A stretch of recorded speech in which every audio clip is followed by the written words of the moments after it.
మర్చిపోయారు యేసు ప్రభు లెగిస్తాడనే మాట. సుగంధాలు సిద్ధపరిచారు, యేసు ప్రభు లెగిస్తాడనే మాట మర్చిపోయారు. తిరిగి లేచిన యేసు తొలి కోడి కుయ్యక ముందే ఇదిగో ఆయన తెల్లవారుచుంది, రాయి బొర్లింపబడింది, మరణాన్ని జయించాడు, గెలిచాడు, మరణపు ముళ్ళను విరిచాడు. నేను మృతుడినైతే గాని నేను సజీవుడిగా ఉన్నానని చెప్పిన దేవుడు. అందరం బిగ్గరగా చప్పట్లు కొడుతూ సజీవుడైన దేవుడు, మరణాన్ని గెలిచి తిరిగి లేచిన దేవుడు, ఆయనకే మహిమ. ఆయన పునరుత్థానంలో మనం కూడా పాలి భాగస్తులం అవుతాం. ఆయన పునరుత్థానంలో మనం కూడా పాలు పంపులు పొందుదాం. ఆయన తిరిగి లేచాడు, మనము కూడా మరణించిన మన జీవము దేవుని దగ్గర ఉంచాలి. తండ్రి, ఈ మాటలను మా హృదయాల్లో ఫలింపచేయండి.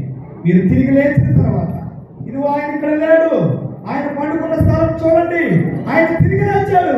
మీరు వెళ్ళి చెప్పండి అని దేవుడు చెప్పడం లేదు. అయ్యా, మీరు తిరిగి లేచిన తర్వాత వారిని ఎదుర్కొని మీకు శుభమని చెప్పారు, భయపడొద్దని చెప్పారు, మీరు నన్ను చూస్తారు అని చెప్పారు. మా కనులతో చూసే కృపనివ్వండి, మా భయాలన్నిటి నుండి మాకు జయాన్ని ఇవ్వండి, మా భయాల నుండి మాకు విడుదల దయచేయండి, నీ పిల్లలకు శుభము దయచేయండి. ఈ పునరుద్ధాన పండుగలో ఎవరేదైతే కోల్పోయారో వారికి దయచేయండి.